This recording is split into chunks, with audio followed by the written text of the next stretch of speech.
Have you ever wondered why salvation is only through Jesus? There's only one way. Like, there's not a lot of ways to God, but there's just one. I mean, Jesus says that no man comes to the Father but through him. In Acts 4:12 says there's only one name that's given by which men can be saved. It's Jesus. And so why is that? Well, Paul is teaching about this in Romans chapter 5. And in verse 18, he says basically that there's one sin that led to condemnation for everyone. One sin put us all under the wrath of God. And then there's one act of righteousness that justifies all of us, that frees us from sin. And so why is that? Well, think of it like this. Adam was like a seed, a lot like this little grass seed. He was the very first of humanity. So he stood in a unique position, right? All of humanity was in Adam. And so from him, every person would come after him. And so when he chose to sin, Adam put us all under the authority and the slavery of sin. He was a seed that became corrupted. And so everyone after him inherited that same corruption.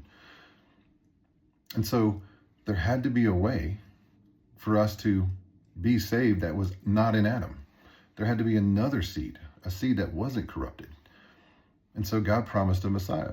He promised that he would send his own son, his only begotten, one that wasn't in Adam, and that he would be this new seed, this new representative.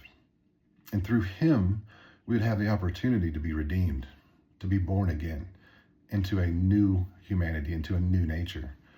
And so Jesus is the only way to salvation because he's the only one who came that wasn't in Adam. He was the only one who had the wisdom, the knowledge, the understanding, and the perfect life to lay down to make a payment for us. Everyone else has been in Adam, so everyone else was a slave except for Jesus.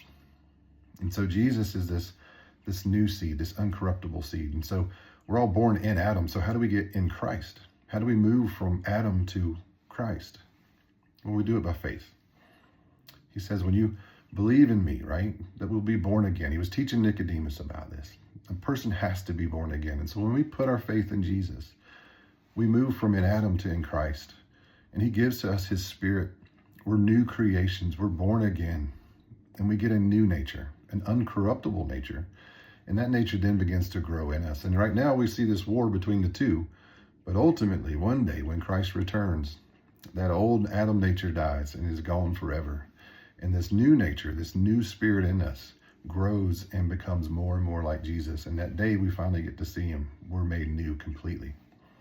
And so that's why Jesus is the only way.